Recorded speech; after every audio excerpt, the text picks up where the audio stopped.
പുലിപ്പല്ല് കൈവശം വെച്ച കേസിൽ ഗായകൻ വേടനെ വനം വകുപ്പ് അറസ്റ്റ് ചെയ്തു. മൃഗവേട്ട അടക്കമുള്ള വകുപ്പുകൾ ചുമത്തിയാണ് അറസ്റ്റ് എന്ന് പറയുന്നു. വേടൻ എന്നത് തൃശൂർ മുളങ്കുന്നത്തുകാവ് വടക്കേപ്പുരയിൽ VM ഹിരൺദാസ് എന്ന വ്യക്തിയാണ്. ഇന്നലെ തൃപ്പൂണിത്തുറക്കടുത്ത് ഏരൂർ കണിയാമ്പുഴയുള്ള ഫ്ളാറ്റിൽ ഹിൽ പാലസ് പോലീസ് നടത്തിയ റെയ്ഡിൽ 6 ഗ്രാം കഞ്ചാവാണ് ഇവരുടെ കയ്യിൽ നിന്നും കണ്ടെത്തിയത്. ഇതേ തുടർന്നുള്ള ചോദ്യം ചെയ്യലിനിടെയാണ് വേടന്റെ കഴുത്തിലെ മാലയിലുള്ളത് പുലിപ്പല്ലാണെന്ന് കണ്ടെത്തിയത്. അതോടെ വനം വകുപ്പും വേടനെ അറസ്റ്റ് ചെയ്യുകയായിരുന്നു. പിടിച്ചെടുത്ത കഞ്ചാവിന്റെ അളവ് കുറവായിരുന്നതിനാൽ വേടനും കൂടെയുള്ള 8 പേർക്കും സ്റ്റേഷൻ ജാമ്യം ലഭിച്ചു. ഇതിന് പിന്നാലെയാണ് വേടനെ വനം വകുപ്പ് ഉദ്യോഗസ്ഥർ കസ്റ്റഡിയിലെടുത്തത്. ഈ പുലിപ്പല്ല് തമിഴ്നാട്ടിൽ നിന്നുള്ള രഞ്ജിത്ത് കുമ്പിടി എന്ന ആരാധകൻ സമ്മാനിച്ചതാണെന്ന് വേടൻ പറഞ്ഞിരുന്നു. പുലിപ്പല്ല് കൈവശം വെച്ചുവെന്ന കുറ്റം കോടതിയിൽ തെളിയിക്കപ്പെട്ടാൽ 7 വർഷം വരെ തടവും 10,000 രൂപ പിഴയുമാണ് ശിക്ഷ ലഭിക്കുക. പുലിപ്പല്ല് കൈവശം വെക്കുന്നത് ജാമ്യമില്ലാത്ത കുറ്റമായതിനാലാണ് വനം വകുപ്പ് കേസെടുത്ത ഉടനെ വേടനെ അറസ്റ്റ് ചെയ്തത്. കഞ്ചാവ് കേസിൽ ജാമ്യം ലഭിച്ച് പുറത്തിറങ്ങുന്നതിനിടെ വേടൻ കഴുത്തിൽ ധരിച്ചിരുന്ന മാലയിൽ പുലിപ്പല്ല് കണ്ടെത്തിയതാണ് ഈ കേസിൽ വഴിത്തിരിവായത്. പുലിയെ കാട്ടിൽ പോയി വേട്ടയാടി പല്ലെടുത്ത് മാലയിലിട്ടു എന്നൊക്കെയാണ് ഇനി വരാൻ പോകുന്ന കേസുകൾ. 9 പേരുള്ള സംഘത്തിന്റെ കയ്യിൽ നിന്നും 6 ഗ്രാം കഞ്ചാവ് പിടികൂടുന്നു. അറസ്റ്റ് ചെയ്യുമ്പോൾ വേടന്റെ കഴുത്തിലെ മാലയിലുള്ളത് യഥാർത്ഥ പുലിയുടെ പല്ലാണെന്ന് തിരിച്ചറിയുന്നു. അതിന് കേസെടുക്കുന്നു. ഇതെല്ലാം ശരിയാണെന്ന് സമ്മതിക്കാം. കഴിഞ്ഞ ദിവസമാണ് 15 വയസ്സുള്ള പെൺകുട്ടിയെ നിർബന്ധിച്ച്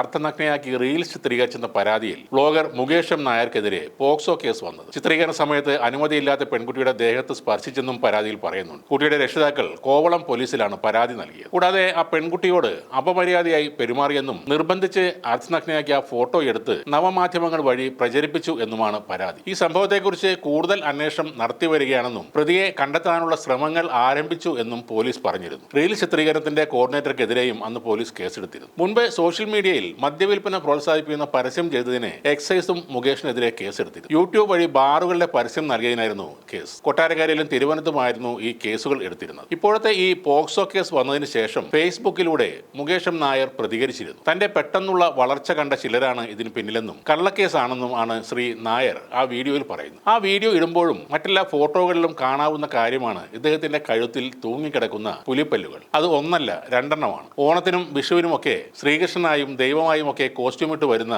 മുകേഷ് നായരുടെ സകലമാന വീഡിയോയിലും ഈ പുലിപ്പല്ല് പോലീസിനൊഴികെ എല്ലാവർക്കും കാണാവുന്നതാണ്. ഇനി അത് 100 രൂപയുടെ പ്ലാസ്റ്റിക് പുലിപ്പല്ലായി മാറാൻ സാധ്യതയുണ്ട്. പക്ഷേ ഇത്രയും ധനികനായ ഒരാൾ ഏരീസ് ഗ്രൂപ്പ് ഓഫ് കമ്പനീസിന്റെ ചീഫ് ഇൻഫർമേഷൻ ഓഫീസറും സോഹൻ റോയ് നേതൃത്വം നൽകുന്ന സംരംഭമായ ഇൻഡിവുഡ് പ്രൊജക്ടിന്റെ ചീഫ് ഓപ്പറേറ്റിംഗ് ഓഫീസറുമായ മുകേഷ് നായർ അത്രയ്ക്ക് ചീപ്പാണ്. ചിലർക്ക് അങ്ങനെയാണ്. കാര്യമായ സ്വാധീനമില്ലാത്ത മറ്റുള്ളവർ ചെയ്യുന്ന അതേ കുറ്റം ചെയ്താൽ പ്രിവിലേജിന്റെ പേരിൽ അവരൊക്കെ രക്ഷപ്പെടും. നീതി എല്ലാവർക്കും ലഭിക്കുന്നുണ്ട്. പക്ഷേ അതിൽ ചില ഏറ്റക്കുറിച്ചിലുകൾ ഉണ്ടെന്ന് മാത്രം. ശിക്ഷയും എല്ലാവർക്കും നൽകുന്നുണ്ട്. അതിലും ഏറ്റക്കുറിച്ചിലുകൾ ഉണ്ടാകും. കാട്ടിൽ പോയി പുലിയെ വേട്ടയാടി പിടിച്ച് തല്ലിക്കൊന്ന് പല്ലെടുത്ത ആളുടെ പേര് വേടൻ എന്നാണ്. ഇരട്ട പുലിപ്പല്ലുകൾ മാലയിൽ കോർത്ത് ലോകമെങ്ങും പ്രകടനം നടത്തുന്ന ആളുടെ പേര് മുകേഷ് M. നായർ എന്നാണ്. അതൊരു വലിയ വ്യത്യാസം തന്നെയാണ്. വേടനെ പിടിച്ച് ഉള്ളിലിടുമ്പോൾ, അറസ്റ്റ് ചെയ്ത് കൊണ്ടുപോകുമ്പോൾ, മാധ്യമങ്ങളോട് സംസാരിക്കുമ്പോൾ മുകേഷ് M. നായർ ഈ പുലിപ്പല്ലും കാണിച്ചുകൊണ്ട് പരസ്യമായി ഫേസ്ബുക്ക് വീഡിയോയിൽ ലൈവ് വരുന്നു.